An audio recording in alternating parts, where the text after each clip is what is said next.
Hello and good Wednesday to you. I hope and pray you're having a great day today.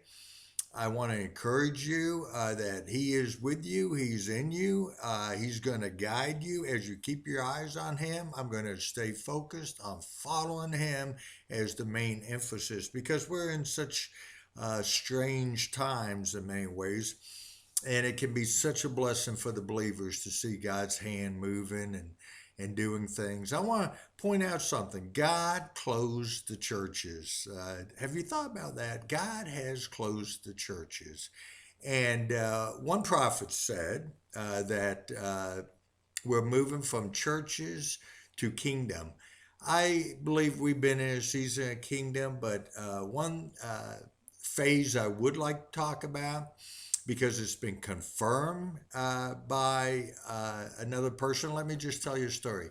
Dorothy had sent me a video, and it was prophetess, apostle. The titles were coming out, and I got to tell you, that turns me off. We're in such times that titles don't mean anything. Be open, be receiving from God. You will prophesy as He talks to you. And so save the titles. So I had to get over that little fleshly battle of mine. But when she started speaking, my heart so came alive to what she was saying. I mean, it was confirming this lady is speaking as a true prophet. And she said, we're in times of Noah. And you know what? God had told me that a week ago. And so when I heard that, you better believe I tuned in.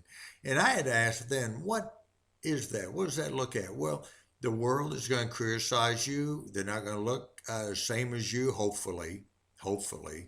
And they're going to mock you, criticize, call you names, do all kinds of stuff, and behind your back say, poor, blinded, foolish people.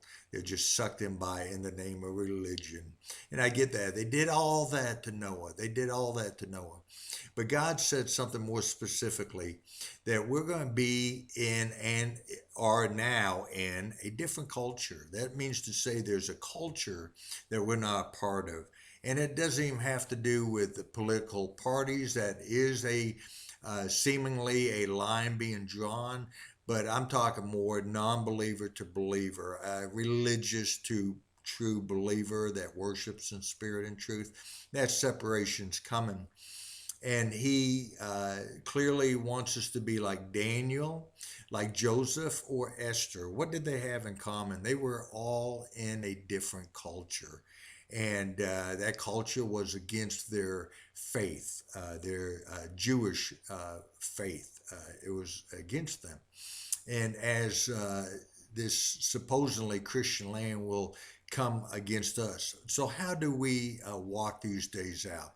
Very clearly, stop fighting darkness. And let me, when I say that, that is probably my biggest battle, my flesh battle, because I've always been a fighter. When I was a young guy, I was a fighter. If can't get along with him, punch him. I mean, it was just hard for me to overcome to just love them beyond all else, just love them.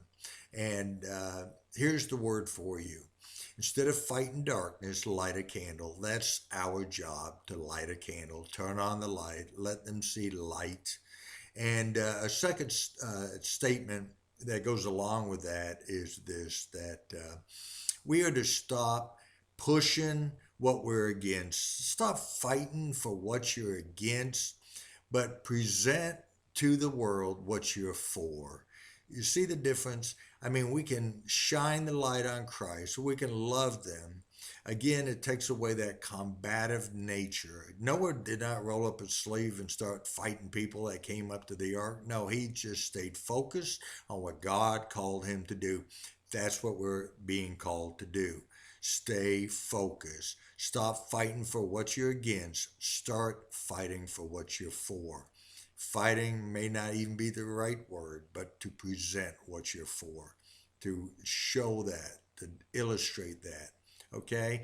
Have a blessed rest of your Wednesday. I'm going to keep this short as every spark So be blessed as I pray that just a mighty double portion of focus and devotion and time spent with God, I pray in Jesus' name. Be blessed this week. Okay? Bye bye.